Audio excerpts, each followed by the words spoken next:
नमस्कार विद्यार्थियों। हम कर रहे हैं ब्रिटिश सर्वोच्चता और देसी राज्य व्याख्यान 4। इससे पहले के व्याख्यानों में हमने एक ऐतिहासिक पृष्ठभूमि की, किस प्रकार से एक व्यापारिक संगठन राजनीतिक शक्ति बन जाता है। मैं बात कर रहा हूँ ईस्ट इंडिया कंपनी की, और कैसे धीरे धीरे यहाँ की जो स्थानीय जो कमियां थी, हमारे जो चरित्र की कमियां थी, हमारी जो आपसी फूट थी, और हमारी इस फूट को और अधिक व्यापक करके अंग्रेज़ों ने धीरे धीरे यहाँ पर एक केंद्रीय राजनीतिक शक्ति का रूप ले लिया। और जब केंद्रीय राजनीतिक शक्ति बन गई तो फिर अंग्रेज़ों ने कैसे यहाँ के जो शासक थे उन पर अपनी सर्वोच्चता स्थापित की, और उन शासकों को कैसे उनके सारे कार्यों में हस्तक्षेप उन्होंने करना प्रारंभ किया।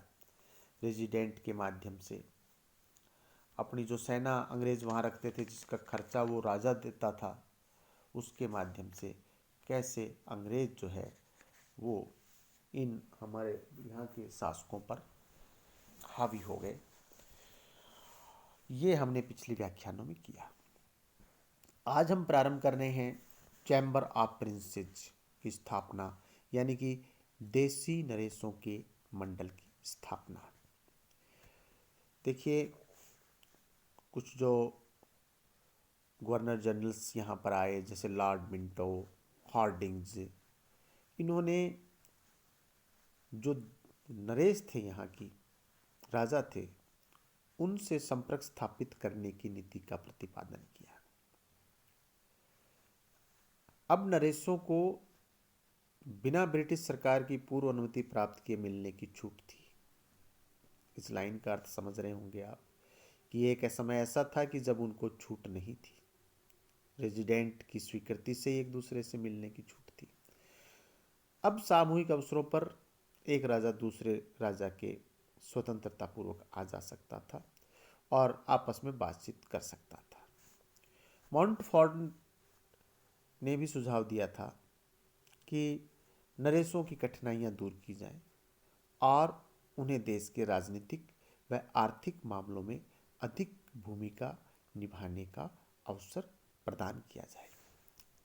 और इसी का परिणाम था कि 1921 में चैम्बर ऑफ प्रिंसेस यानी कि नरेंद्र मंडल की स्थापना हुई और 8 फरवरी 1921 का इसका उद्घाटन हो सका। इस ग्रुप में 124 नरेश सदस्य के रूप में थे।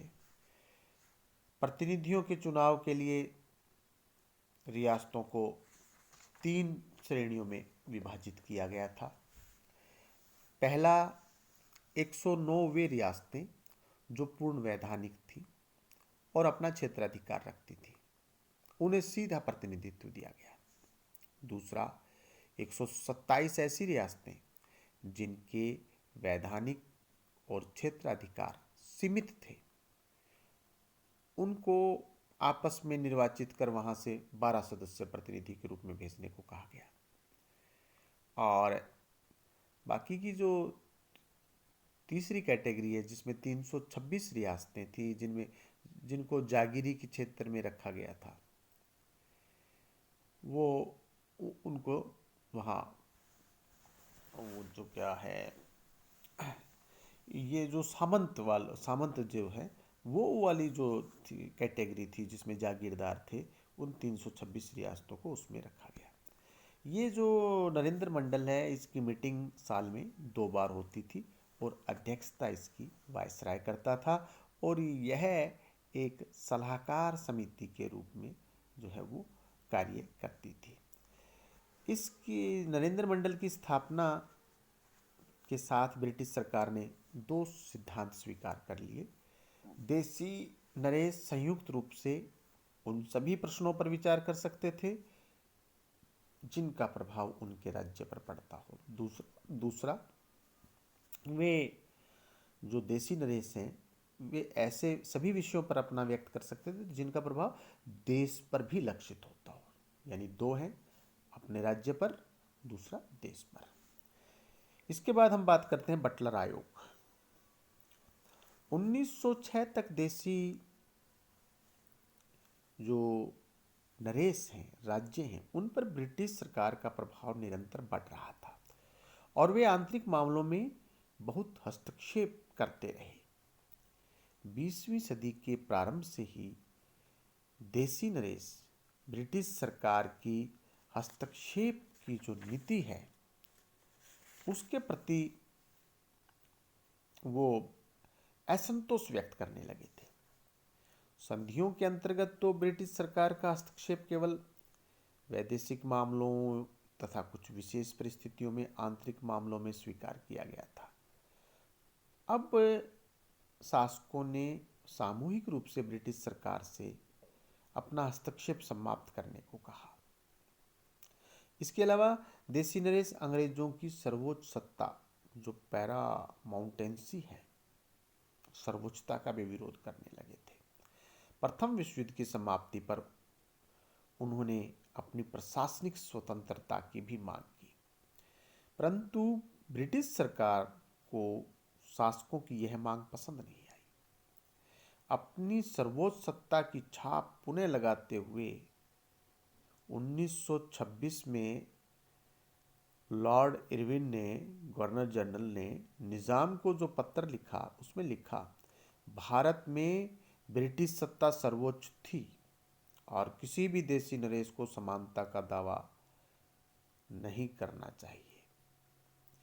इरविन का ये जो पत्र निजाम को भेजा गया, नरेशों के जो राजा हैं उनके मस्तिष्क में पुनः ब्रिटिश सरकार की नीति के संदर्भ में शिकायतें उत्पन्न होने लगी। अनेक शिकायत, शंकाएं, अनेक उनके दिमाग में जो है वो एक उस जो कंफ्यूजन की बजाय शंका शब्द ज़्यादा ठीक है, वो शंकाएं उत्पन्न होने लगी। जिन नरेशों का नरेंद्र मंडल में प्रभाव था वे ब्रिटिश सरकार से सर्वोच्च शक्ति जो पैरामाउंटेंसी का अर्थ स्पष्ट करने तथा आंतरिक मामलों में उन्हें स्वतंत्र रखने की मांग करने लगे। नरेशों के बढ़ते हुए असंतोष को देखकर 1927 में ब्रिटिश सरकार ने बटलर आयोग की स्थापना की। इस आयोग को निम्न विषयों पर जो 3 बातें मैं आपको बता रहा हूं उन पर विचार करने को कहा गया। ब्रिटिश सरकार व देसी राज्यों के संबंधों पर विचार करना। पहला, ब्रिटिश सरकार व देसी राज्यों के संबंधों पर विचार करना। दूसरा, सर्वोच्च सत्ता के आशय को स्पष्ट करना। और तीसरा, देसी राज्यों के आंतरिक मामलों में ब्रिटिश सरकार के हस्तक्षेप की वैधता पर विचार करना। ये बातें देसी नरेशों ने अपने पक्ष को प्रबलता के साथ बटलर आयोग के सामने प्रस्तुत कराने की दृष्टि से एक यूं वकील हायर किया। उन्होंने इंग्लैंड का जो प्रमुख कानूनवेता सर लेजली स्कॉट, नाम है सर लेजली स्कॉट, उसको इंग्लैंड से बुलाया और इंग्लैंड से आए वकील ने स्पष्ट रूप से बटलर आयोग के सामने तर्क प्रस्तुत किए। पहला, सर्वोच्च सत्ता के अधिकार सीमित हैं। पैरामाउंटेंसी है ना, जो ब्रिटिश सर्वोच्च सत्ता, उसने कहा कि इसके अधिकार असीमित नहीं है, सीमित हैं। दूसरा, ब्रिटिश सरकार का देसी राज्यों के आंतरिक मामलों में हस्तक्षेप करना वैध नहीं है, ये उसने कहा। परंतु इंग्लैंड के प्रकांड कानूनविद भी साम्राज्यवाद के समर्थक बटलर आयोग को प्रभावित नहीं कर सका। ये जो स्कॉट, सर लेजली स्कॉट जो आया था, ये बटलर आयोग के सामने इसने बड़े अच्छे तर्क रखे और उसने दलीलें दी, लेकिन सारी व्यर्थ गईं। और बटलर आयोग ने अपनी जो सिफारिशें प्रस्तुत की, पहली सिफारिश मैं बताता हूँ आपको। क्राउन के प्रतिनिधि के रूप में देशी राज्यों के मामलों में वायसराय ही पूछताछ कर सकता है, गवर्नर जनरल नहीं। दूसरा, ताज यानी कि जो भी ब्रिटिश अथॉरिटी है, ताज और नरेशों के संबंधों में बिना नरेशों के पूछे परिवर्तन नहीं करना चाहिए। तीसरा, राज्य परिषद की स्थापना की मांग, स्टेट काउंसिल की मांग जो नरेशों द्वारा प्रस्तुत की गई है, वह स्वीकृत नहीं की गई। चौथा, देशी राज्यों के प्रशासन में हस्तक्षेप का विषय वायसराय पर छोड़ देना चाहिए, बटलर ने ये कहा। पांचवा, देशी राज्य व ब्रिटिश सरकार के मध्य उत्पन्न झगड़ों को तय करने के लिए विशेष समितियों का गठन किया जाना चाहिए। पांचवा, देशी राज्य व ब्रिटिश सरकार के मध्य उत्पन्न झगड़ों को तय करने के लिए विशेष समितियों का गठन करना चाहिए। नेक्स्ट, ब्रिटिश सरकार की माफ करना, नेक्स्ट जो ये जो ब्रिटिश सरकार, ब्रिटिश भारत सरकार तथा देशी राज्यों के आर्थिक संबंधों पर विचार करने हेतु विशेष समिति का गठन किया जाना चाहिए। और अंत में, देशी राज्यों के प्रशासन हेतु इंग्लैंड के जो यूनिवर्सिटीज़ हैं, वहाँ से जो पास आउट ग्रेजुएट हैं, उनकी अलग से भर्ती होनी चाहिए। बटलर कमीशन की ये जो सिफारिशें बटलर ने की, इनसे स्पष्ट होता है कि बटलर ने सर्वोच्च सत्ता व देशी राज्यों के प्रशासन में ब्रिटिश सरकार का हस्तक्षेप वैध, लीगल ठहराया। अतः इन सिफारिशों का शासकों ने विरोध किया, तो भारत की जनता ने भी इसका विरोध किया। कुछ राजनीतिज्ञों ने तो यहाँ तक कहा कि बटलर आयोग की इन सिफारिशों ने ब्रिटिश सरकार और देशी नरेशों के मध्य चीन की दीवार खड़ी कर दी, यानी कि इसके बीच में एक बहुत बड़ी यूँ कहे कि एक बाधा, एक दोनों पक्षों के बीच में। अब हम बात करते हैं संघीय भारत में संघीय व्यवस्था और देशी राज्य। 1928 में भारत में साइमन कमीशन आया था। उसने इस समस्या के समाधान के रूप में देशी राज्यों व ब्रिटिश प्रांतों का एक संघ बनाने की सिफारिश की, फेडरेशन। परंतु नरेशों ने संघ में शामिल होने के लिए यह शर्त प्रस्तुत की कि प्रथम सर्वोच्च सत्ता का अर्थ स्पष्ट किया जाए। सबसे पहले जो कंडीशन उन्होंने रखी कि जो ब्रिटिश पैरामाउंटेंसी है, ब्रिटिश सर्वोच्चता है, उसका अर्थ प्रकट किया जाए। यदि उसके अर्थ से वे संतुष्ट हो जाएंगे तो वे संघ में सम्मिलित हो जाएंगे। उन्हें भय था कि ब्रिटिश भारत में उत्तरदायी और प्रातिनिधिक संस्थाओं का विकास होने पर लोकमत के आधार पर निर्वाचित सदस्य गवर्नर जनरल के साथ सत्ता में भागीदार हो जाएंगे, और ऐसी स्थिति में जो शासक हैं वे भारत के संघ में नहीं मिलना चाहते थे। अतः साइमन कमीशन द्वारा प्रस्तावित संघ में सम्मिलित होने के लिए शासकों ने 3 शर्तें रखी। पहला, संविधान में उन्हें आवश्यक संरक्षण दिया जाए, प्रोटेक्शन। दूसरा, संधियों और समझौतों से मिले अधिकार अनुलंघनीय बने रहें, उनके किसी प्रकार से उनको सुपरसीड नहीं किया जाए, वो कायम रहे। तीसरा, राज्यों की संप्रभुता और आंतरिक स्वतंत्रता तथा राज्यों के प्रति क्राउन के दायित्व अक्षुण्ण रहे। ये 3 उन्होंने बातें अपनी रखी। ब्रिटिश सरकार जो है, ब्रिटिश सरकार ने इन शर्तों को स्वीकार करने में रुचि नहीं ली। संघ निर्माण का विरोध चर्चिल के नेतृत्व में इंग्लैंड के अनुदारवादियों ने भी किया। राजाओं को कांग्रेस से भय हो गया था, जो कांग्रेस जो यहाँ पर भारतीय स्वतंत्रता के लिए आंदोलन चला रही थी, क्योंकि राजाओं को ये था कि उनकी सत्ता भी जा सकती है। कांग्रेस ने संघ निर्माण के संबंध में 2 बातें कही। एक तो राज्य के निवासियों को मौलिक अधिकारों की गारंटी दी जाए, क्योंकि हम इतिहास के विद्यार्थी हैं, हम जानते हैं कि कुछ राजा बड़े निरंकुश होते थे और प्रजा के अधिकारों की बात की जाए तो वहाँ शून्य था। तो ये बात कांग्रेस ने रखी कि मौलिक अधिकारों की गारंटी हो। और दूसरा रखा, संघीय विधायिका में राज्यों के प्रतिनिधि निर्वाचित होकर के आए। बहुत महत्वपूर्ण बात कांग्रेस ने रखी कि राजा के द्वारा मनोनीत नहीं हो कि राजा अपने किसी भी आदमी को भेज दें, वो वहाँ से चुनाव करके भेजा जाए। असल में वो जनता के प्रतिनिधि होंगे। राजा जो थे नरेश, कांग्रेस की दोनों बातें मानने को तैयार नहीं थे। ना तो वो मौलिक अधिकारों की गारंटी देना चाहते थे और ना ही वो इस बात पर तैयार थे कि जो प्रतिनिधि है वो उनका नहीं होगा और वो इलेक्टेड होकर के आएगा।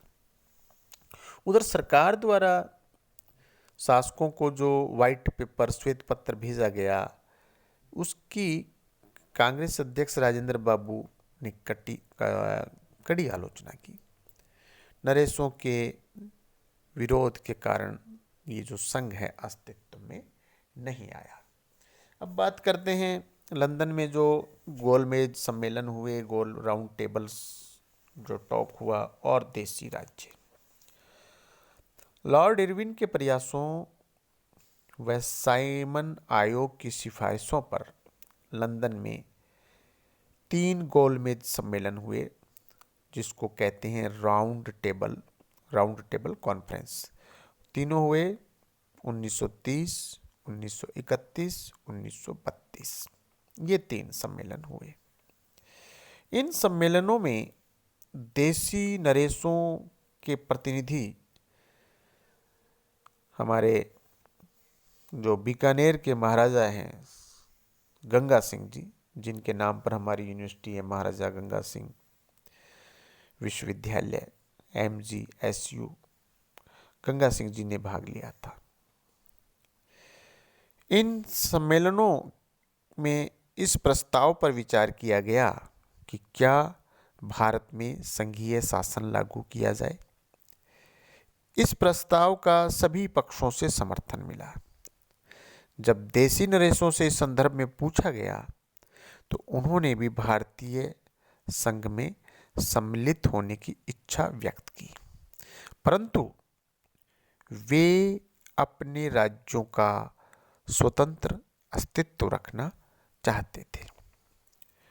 1930 में नरेशों के जो काउंसलर थे, उनके परामर्शदाता रसब्रुक विलियम्स ने लिखा था कि रसब्रुक विलियम ने स्थानीय रियासतों के शासक अपने अंग्रेज मित्रों के प्रति पूर्णतया राजभक्त हैं। ये अधीनस्थ राज्य समस्त भारत के लिए एक रक्षात्मक दीवार है, एक डिफेंस वॉल्व है। ये रसब्रुक विलियम ने लिखा था।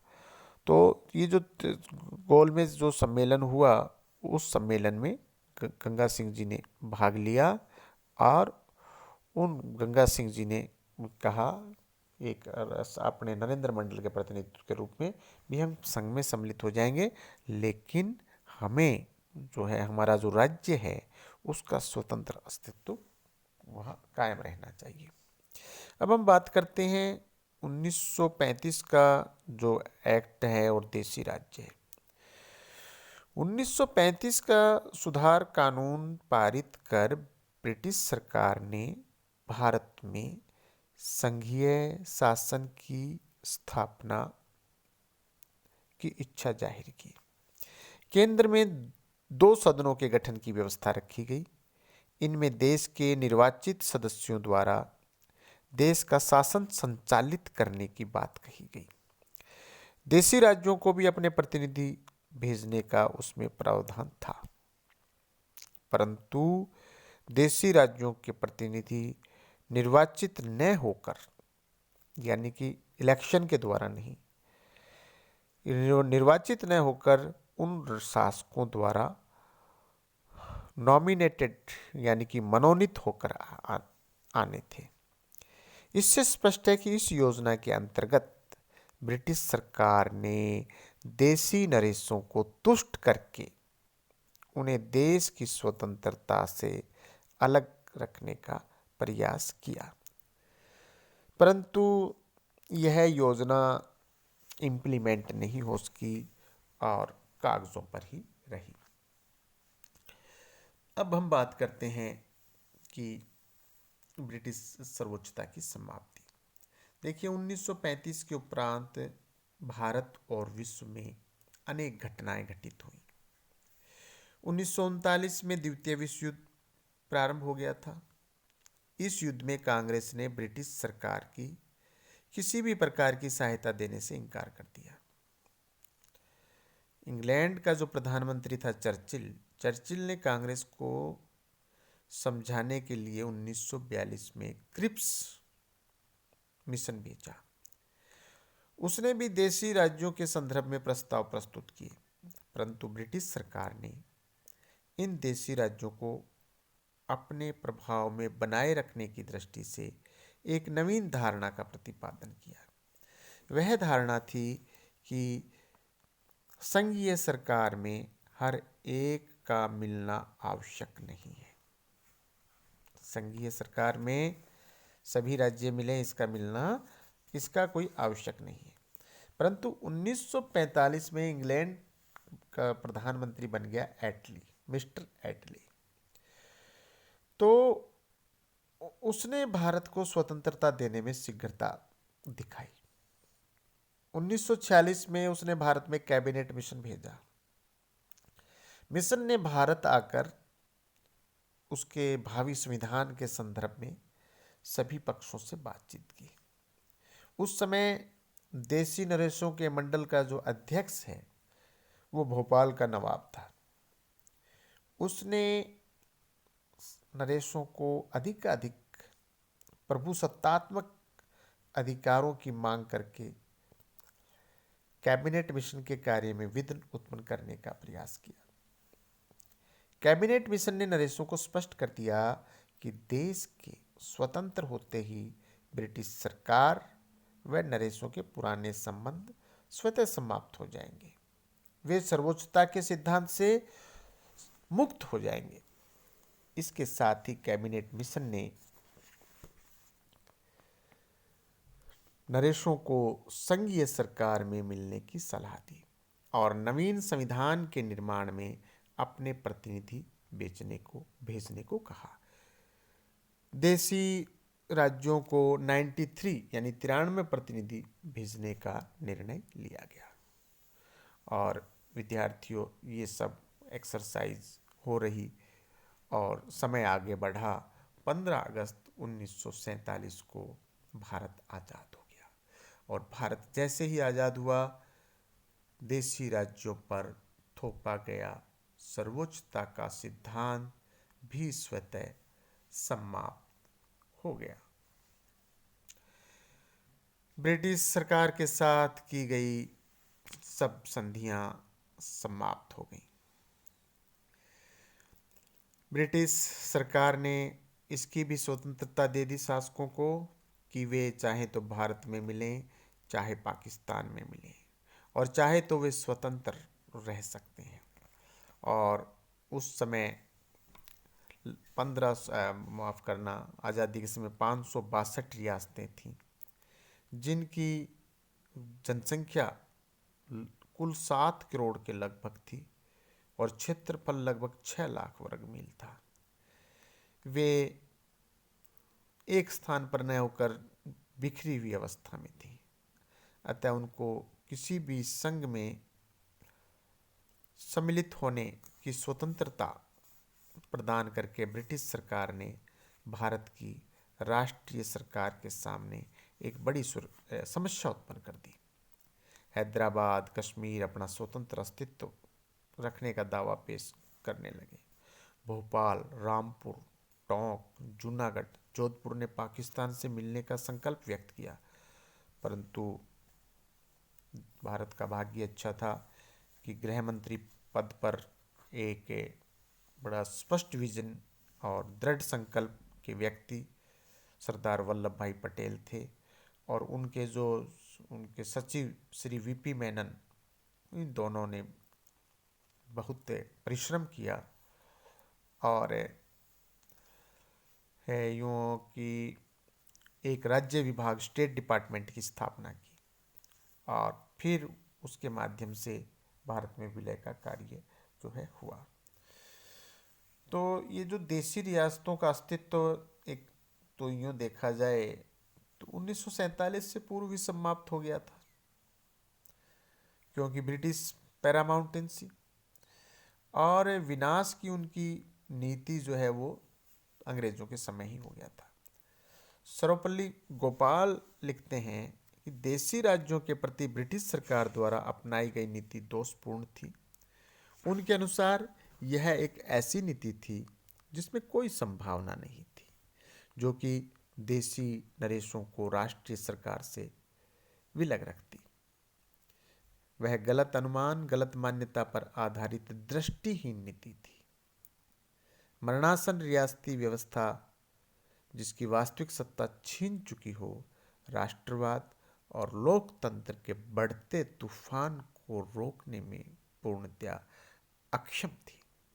परिणाम स्वरूप अंग्रेजी प्रभुता के भारत से जाते ही भारतीय जो नरेश थे ने भारतीय संघ में मिलकर अंत में अपनी राष्ट्रीयता व दूरदर्शिता का परिचय दिया। उनका यह सहयोग सदैव स्मरणीय रहेगा, सदैव याद रहेगा।